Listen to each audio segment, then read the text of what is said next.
Hi everyone, I am JB Garsuta, one of the Lifebank scholars since 2022, currently taking the degree of Bachelor of Secondary Education, major in English at the University of Mindanao, Tagum College. Actually, sir, from the three siblings, so I am the youngest, and my mother is actually with Lifebank since 2008. So this marks as her 18th year with the Lifebank.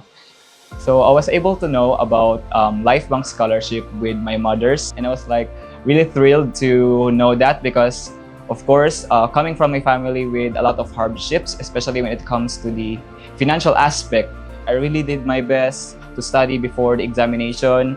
Di rin ko rin na-expect kasi sa dami-dami ng scholar na nag-exam, makukuha ako. So I'm really proud to be a Lifebank scholar, sir, because of course, this opportunity is so rare to come across by. So I really felt so excited to know that, oh, I'm a Lifebank scholar, and being in this scholarship program gives me also that opportunity to really be at my best because kasi pag scholar ka, kailangan mo i-maintain yung grades mo, kailangan mo ipakita yung best mo.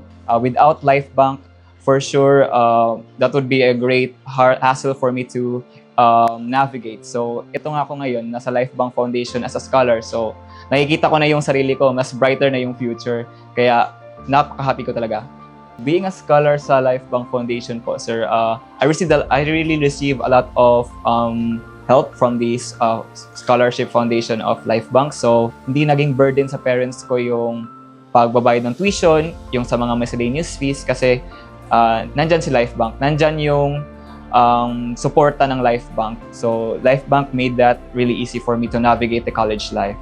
Ang pagiging Lifebank member ni Mother for 18 years, malaking tulong talaga sa amin yun kasi yung mga opportunity na yun given by Lifebank, isa rin yun sa naging bridge na pagiging successful namin. I'm super proud of my mother and I really love her for really pursuing what's best for us and what's best for our family. So I couldn't say much more than that. So I really love my mother. I'm super proud of her. If you really want to be the best and you want to pursue all of those goals that you have in life, just do remember this one that always look at the present, not just at the future, because you have to navigate your problems first in the present for you to be able to go across and really achieve what you really want to achieve. I really want to thank the Lifebank Foundation. Ang masasabi ko lang talaga is super thankful ako, super grateful ako sa mga opportunities na ibinigay sa akin. Not just only me pala, but also to other scholars then because this scholarship program offered by Lifebank Foundation is not just for the for transforming one's life, but to transform families' lives. Sa mga kapwa na ko scholar sa Lifebank, so ako maingon lang good og mga message na ko sa inyo ha is that always strive nga buhaton ninyo ang best ninyo to pursue kung unsa man inyo ang gusto nga makuha in the future. Ayaw mo hadlok sa mga problema ninyo kay of course naman po tay mga kuan pud diri mga mutabang pud sa ato, especially kani si Lifebank Foundation nga gihatag sa ato ang scholar.